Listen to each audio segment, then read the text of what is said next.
Dead soil is one of the most frustrating problems a gardener can face. You add compost, you water faithfully, you even throw in fertilizer, yet the ground stays hard, lifeless, and unproductive.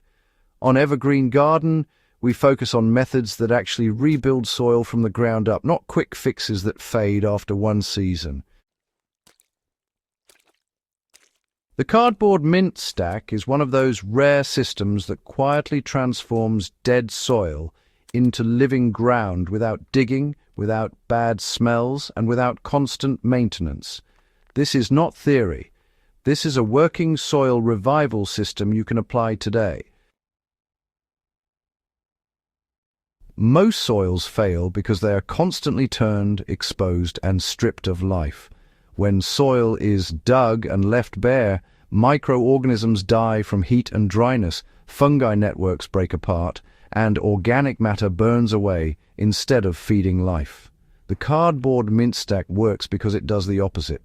It protects the soil surface, feeds it slowly, and creates the moist, shaded environment that bacteria, fungi, worms, and insects need to rebuild structure naturally.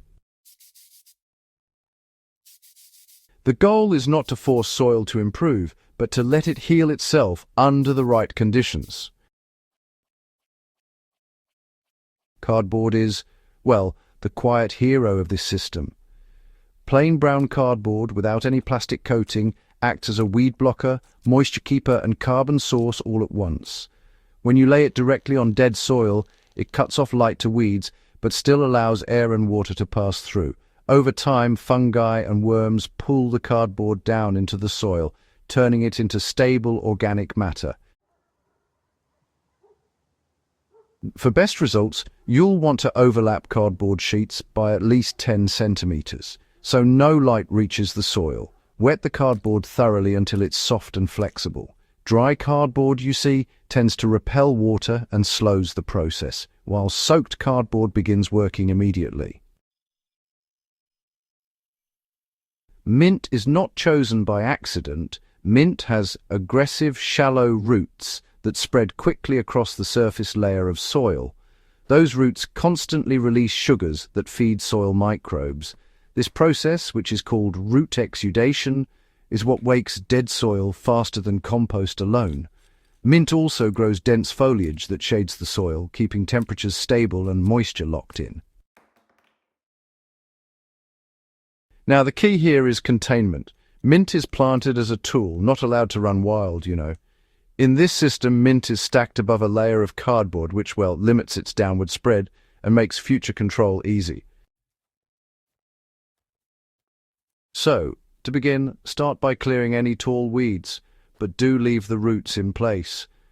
Next, lay down soaked cardboard directly onto the soil, overlapping it quite generously. On top of the cardboard, add a layer of compost or well-rotted manure, about 5 to 8 centimeters thick. This thin layer acts as a bridge between the cardboard and the plant roots. Then, plant your mint cuttings or rooted plants directly into this layer, spacing them about 30 centimeters apart. And finally, give everything a good deep watering after planting. For the first 2 weeks, it's important to keep the area evenly moist. After that, the system more or less maintains itself. Smell comes from imbalance. This system avoids odor because it stays aerobic. The ideal ratio is, well, roughly 3 parts carbon to 1 part nitrogen by volume. Cardboard provides carbon and compost provides nitrogen. Mint roots help regulate moisture and oxygen flow. Now, if your compost is very rich, such as poultry manure compost, it's best to keep the layer closer to 5 centimeters. But if your compost is mild, like leaf compost, you can go up to 8 centimeters. Never pile fresh manure in this system. That, honestly, is where smell and problems begin.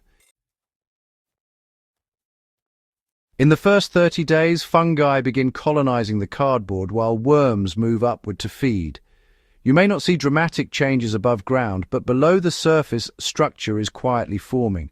By 60 days, the soil becomes darker, softer, and holds moisture longer.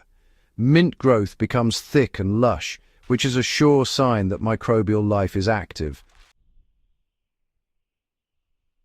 At 90 days, dead soil that once cracked and hardened can actually be dug with bare hands. So this is the moment when you can cut back mint and plant directly into the revived soil. Mint isn't permanent unless, well, you want it to be. To make the transition, just cut the mint down right to ground level and leave all those clippings as a mulch. There's no need to pull the roots. Go ahead and plant your seedlings directly through the mulch layer. Tomatoes, peppers, kale and beans all do brilliantly after mint because, you see, the soil is biologically active and absolutely loaded with available nutrients. If mint does try to return, a bit of simple trimming will keep it under control. In raised beds, mint can actually be confined permanently by just cutting a clean edge once each season. Beginners tend to succeed with this because the system is quite forgiving of mistakes. Missed watering, uneven compost, or even poor soil, these all tend to correct themselves over time. More experienced gardeners appreciate it as well because it builds long-term soil structure rather than just giving you a short-lived boost in fertility.